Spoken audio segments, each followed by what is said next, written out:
ಬಸವರಾಜು ಅವರೇ, ನಿಮ್ಮ ಪ್ರಶ್ನೆ. ಕ್ರಾಂತಿ ಮೆಕ್ಕೆ ಜೋಳದ ಬೀಜದ ಬಗ್ಗೆ ಈ ಕೆಳಗಿನವುಗಳಲ್ಲಿ ಯಾವುದು ನಿಜ?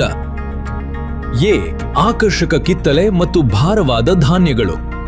ಬಿ. ಬಲವಾದ ಕವಚ ಮತ್ತು ದೀರ್ಘ ಶೇಖರಣಾ ಸಾಮರ್ಥ್ಯ. ಸಿ. ಎಲೆ ರೋಗ ಮತ್ತು ಡೌನಿ ಶಿಲೀಂಧ್ರಕ್ಕೆ ಸಹಿಷ್ಣುತೆ. ಡಿ. ಮೇಲಿನ ಎಲ್ಲವೂ.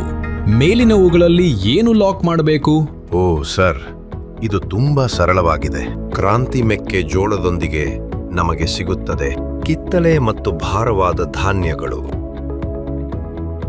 ಬಲವಾದ ಕವಚದೊಂದಿಗೆ ಉತ್ತಮ ರಕ್ಷಣೆ, ಎಲೆ ರೋಗ ಮತ್ತು ಡೌನಿ ಶಿಲೀಂಧ್ರದಂತಹ ರೋಗಗಳಿಗೆ ಸಹಿಷ್ಣುತೆ, ದೀರ್ಘಕಾಲದವರೆಗೆ ಸುರಕ್ಷಿತವಾಗಿ ಸಂಗ್ರಹಿಸಬಹುದು. ಆದ್ದರಿಂದ ಸರಿಯಾದ ಉತ್ತರವೆಂದರೆ ಆಯ್ಕೆ ಡಿ, ಮೇಲಿನ ಎಲ್ಲವೂ. ಸಂಪೂರ್ಣವಾಗಿ ಸರಿಯಾದ ಉತ್ತರ. ನುಜಿವೀಡುವಿನ ಕ್ರಾಂತಿ ಮೆಕ್ಕೆ ಜೋಳ ಧಾನ್ಯಗಳು ಮತ್ತು ಇಳುವರಿಯಲ್ಲಿ ಬಲವಾಗಿದೆ. ರೈತರು ಯಾವಾಗಲೂ ಸಂತೋಷವಾಗಿರ್ತಾರೆ.